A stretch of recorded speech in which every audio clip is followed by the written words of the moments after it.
अगर राजस्थान को चीज रही है तो अपन कल्चर है जो अपन भाषा है माइंड भाषा है। मैं खुद 2000 मान लो 20 राजवीर सर हाथ जुड़ियो उन भाषा माइंड भाषा वास्ते तो मन कई लागे अपन राजस्थान जी का युवा है कॉलेज में पढ़े स्कूलों में पढ़े वे सब हिंदी बोले खुद माइंड भाषा बोले तो थोड़ा अच्छा लगे तो मैं माइंड भाषा वास्ते तो माइंड भाषा दी थी भी बोलूं और आज स्टार्टअप कल्चर चल रहा है राजस्थान ही नहीं बल्कि पूरे देश में। अभी जो युवा हैं बहुत सारे युवा हैं जो स्टार्टअप की तरफ बढ़ रहे हैं। और नमस्कार व्यूअर्स, आज मेरे साथ है प्रवीण जी सैन और महिपाल जी सैन। आज हम इनका इंटरव्यू शूट करने वाले हैं, इनसे हम सवाल करेंगे, तमाम सारी चीजें हैं। तो ये है महिपाल जी और ये है प्रवीण जी। प्रवीण जी और महिपाल जी, आप अपना इंट्रोडक्शन दें हमारे व्यूअर्स को। जी सभी को नमस्कार, मेरा नाम है प्रवीण कुमार सैन। मैं जालौर जिले से बिलोंग करता हूँ और वर्तमान में जोधपुर राजकीय महाविद्यालय जोधपुर से मेरी कॉलेज चल रही है, बीए फर्स्ट ईयर चल रही है और एक साथ में यूपीएससी की तैयारी चल रही है। जी महिपाल जी। जैसा कि आज मैं महिपाल सैन फ्रॉम राजस्थान जोधपुर से मैं स्पेशल बीएसटीसी कर रहा हूँ एंड स्पेशल बीएसटीसी टीचिंग की तैयारी कर रहा हूँ। बाकी की चर्चा अनिल करेंगे। तो वेलकम, आप सबका बहुत बहुत धन्यवाद हमारे शो में। मेरा नाम है अनिल सैन। हर बार की तरह इस बार भी हम दो नए गेस्ट को लेके आए और बहुत सारी ऐसी क्वेरीज है व्यूअर्स की, इनसे हम सवाल करेंगे। इनसे भी ये यूपीएससी की तैयारी कर रहे हैं और ये भी कहीं ना कहीं कंपटीशन की तैयारी कर रहे हैं। टीचिंग इनका फील्ड है मेन। और इनसे अब हम सवाल करेंगे कि एजुकेशन को आप किस तरह से देखते हैं कि अगर आप एक अच्छे लेवल पे इन फ्यूचर आप एक अच्छी पोस्ट आपको मिलती है, आप जिसकी भी तैयारी कर रहे हो, फिर उस पोस्ट तक पहुंचने के बाद जो बच्चे हैं जो कहीं ना कहीं एजुकेशन नहीं कर सकते, उनके लिए और समाज के लिए आप क्या करोगे? भाई साहब, मैं देखता हूँ अब राजस्थान में तो बच्चों में दो कमी ऐसी नजर आवे। सब पहले है जो माता पिता रिस्पेक्ट है, तो बच्चा सब पहले महिला रिस्पेक्ट है जरूरी है कहीं ना कहीं। और मेरा शिक्षा वही है बच्चा री पहले वो पांच दिन की शिक्षा है उन्होंने नहीं हुई करे भाई तगड़ी हुई करे। पहले अगर मैं शिक्षक तौर में देखूं तो बच्चों में दो कमियां पूर्ति करनी, एक महिला रिस्पेक्ट और दूसरा जीवन में ईमानदार रहना और जिम्मेदार प्रति वफादार रहना। दो ही चीजें है हमारे हिसाब से। तो बहुत ही शानदार तरीके से इन्होंने आंसर किया है। अब इनसे सवाल करते हैं, प्रवीण जी आपकी हॉबी क्या है? जी मेरी हॉबी में आगे जालौर से बिलोंग करता हूँ, तो मेरी हॉबी है ढोल बजाना। और बेरोजगारी वर्सेस स्किल सेट, आप किसको ज्यादा तवज्जो देना चाहोगे कि स्किल सेट होना चाहिए युवाओं में? अगर स्किल सेट की कमी है तो वो कहीं ना कहीं बेरोजगार है, क्योंकि हाथ में हुनर बहुत जरूरी है।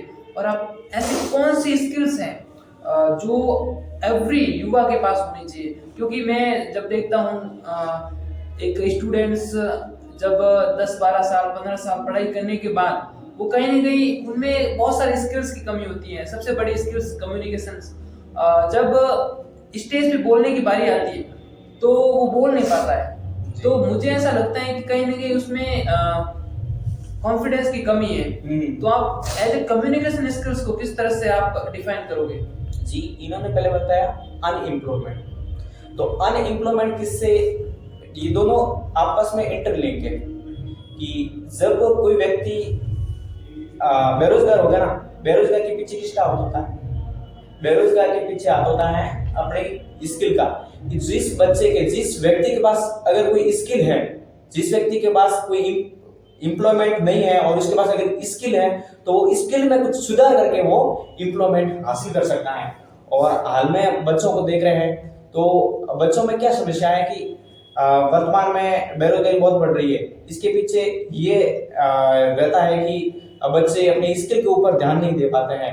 और वर्तमान में ये भी है कि आजकल का जमाना मॉडर्न जमाना है, तो बच्चों के हाथ में मोबाइल थोप दिए जाते हैं, जिससे क्या है बच्चों की माइंड स्किल है उसमें बहुत ही लो क्वालिटी देखी जाती है। तो इससे ये रहता है कि बच्चों को अपनी माइंड स्किल पर ज्यादा जोर देना चाहिए ताकि वो आगे आकर देश के भविष्य में भी आगे बहुत कुछ कर सके। बहुत ही अच्छे से आपने आंसर किया है। अब मैं इनसे सवाल करूंगा, महिपाल जी आपका डेली रूटीन क्या है? रूटीन तो देखो यार, वो कभी शेड्यूल नहीं होता, कभी नहीं होता। तीन चीजें जो मैं मानता हूँ हर स्टूडेंट या हर वक्त करनी चाहिए लाइफ में। सिर्फ तीन चीजें इंपॉर्टेंट होती है। देखो पहले जो 3 दिन में सिर्फ 3 चीजें करो।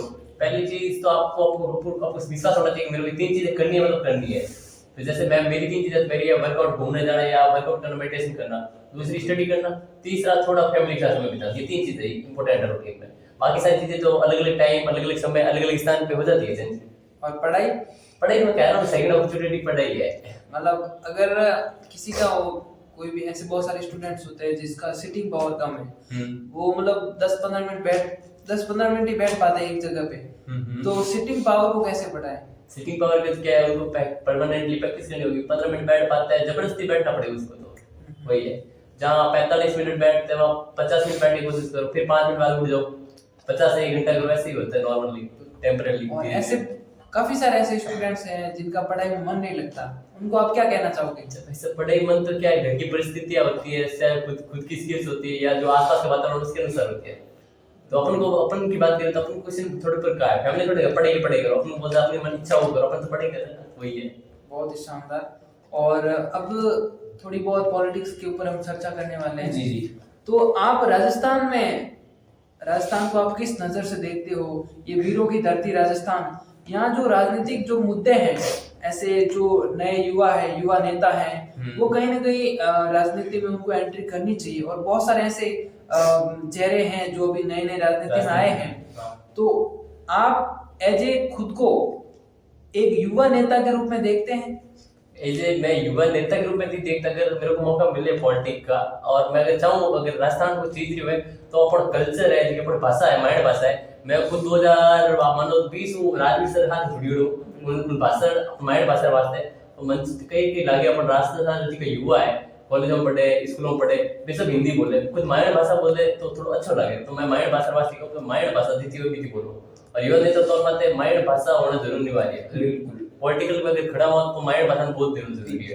बिल्कुल सही बात करी थे। और बात तो मने ही लागे कि मने भी अपनी जो भाषा है, संस्कृति हो, उसको आगे लेके जाना चाहिए।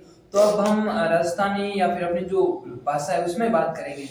तो आप एज ए, आपका मेन लक्ष्य क्या है? टीचिंग आपको बहुत अच्छी लगती है ना? तो टीचिंग फील्ड में आप एक अच्छे लेवल के टीचर बन जाओगे, तो बच्चों को किस तरह से गाइड करोगे आप? बच्चों को क्या होता है, हर बच्चे अलग अलग विकास में, अलग अलग क्षमता है, उन क्षमता रहने में विकास में। और मैं हूँ तो एक स्पेशल टीचिंग कोर्स निकली हूँ, तो हमारा पे स्टूडेंट है जिसका बोल ही नहीं सके, तो उन अकॉर्डिंग उनका क्षमता आधार में उन्हें दिन करवाना पड़ेगा। तो हम पहले बच्चे ने क्षमता की है वहाँ जानो, उन अनुसार पढ़ाओ।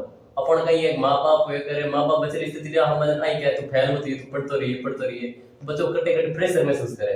अब देखें यहाँ बड़ा स्टूडेंट जो सुसाइड करे, कोठा वाला है, यूपीएससी वाला है, वही कारण है, भेदभाव महसूस करे। उन्होंने मित्रता थोड़ा हाथ होना चाहिए, और गुरु और जो स्टूडेंट हो वो एक दोस्त प्रेम में होना चाहिए, वही है। बहुत ही शानदार। अब मैं आपसे जी मित्रों, अनिल जी एक युवा बिजनेसमैन है, तो कई युवाओं का ये भी सवाल है कि क्या युवाओं की बिजनेसमैन में किस तरह की भूमिका होनी चाहिए, और युवा बिजनेस के तरीके से किस तरीके से देश को आगे ले जा सकते हैं।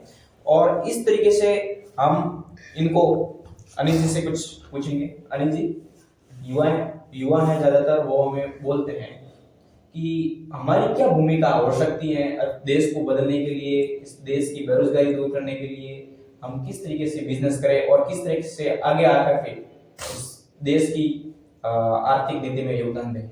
जी बिल्कुल, बिजनेस एक बहुत बड़ा खेल है जी। मैं आपको बताना चाहूँगा, अगर भारत को एक नेक्स्ट लेवल पे लेके जाना है, तो अगर विश्व स्तर पे हम देखें तो अमेरिका जो है सुपर पावर बना बिजनेस की वजह से, और भारत को भी अगर सुपर पावर बनना है तो हर युवा को बिजनेस की तरफ देखना होगा। और आज स्टार्टअप कल्चर चल रहा है, राजस्थान ही नहीं बल्कि पूरे देश में अभी जो युवा हैं, बहुत सारे युवा हैं जो स्टार्टअप की तरफ बढ़ रहे हैं और नए नए स्टार्टअप आइडियाज पे काम कर रहे हैं।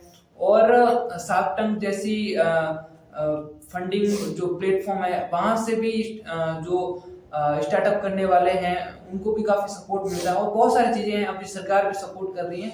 मैं आपको बताना चाहूँगा, राजस्थान में अभी जयपुर में राजस्थान राइजिंग नाम से जो प्रोग्राम हुआ था, उनका मेन मकसद यही था कि जो बिजनेस करने की जो विचार रखते हैं या फिर जो ऑलरेडी कहीं ना कहीं छोटा मोटा कारोबार है, उनको एक सरकार की तरफ से सपोर्ट मिले, और जो फॉरेन इन्वेस्टर हैं वो भी अपने राजस्थान की इस धरती में, विशेषकर जैसलमेर, बाड़मेर, यहाँ पे इन्वेस्टमेंट करे। और यहाँ क्योंकि स्कोप बहुत अच्छा है, मैं बात करूँ बाड़मेर, जैसलमेर में, तो यहाँ पे मैं आपको बताऊं कि अभी काफी नई नई कंपनियां आ रही है, वहाँ पे इन्वेस्टमेंट कर रही है, जिससे काफी नए युवाओं को रोजगार भी मिलेगा और कुछ ऐसे युवा है जो खुद को एज ए बिजनेसमैन के रूप में देखते हैं या फिर उनमें स्किल्स हैं, रिस्क लेने की क्षमता है, तो वो भी उन कंपनियों के साथ टाइप करके वो जो है काम स्टार्ट कर सकते हैं और नए नए आइडियाज पे काम कर सकते हैं। मुझे ऐसा लगता है देश के हर एक युवा को, प्रदेश के हर एक युवा को बिजनेस की तरफ जाना चाहिए और हो सकता है कि फेलियर का सामना करना पड़े, बहुत सारी चीजें हैं, लेकिन संघर्ष करोगे तो कहीं ना कहीं कामयाबी मिलेगी। जी सही है। अगर आपको भारत का उद्योग मंत्री बना दिया जाए तो आप किस तरीके से भारत की इकोनॉमिक्स में योगदान देंगे? इतना तो बड़ा सपना नहीं, लेकिन अगर आप बोल रहे हो तो बन जाते हैं, कोई बात नहीं।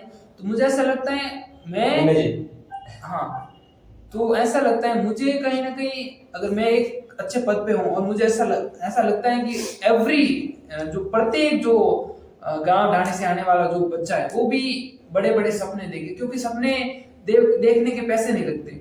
आप बड़ा सोचोगे तभी तो बड़े बनोगे।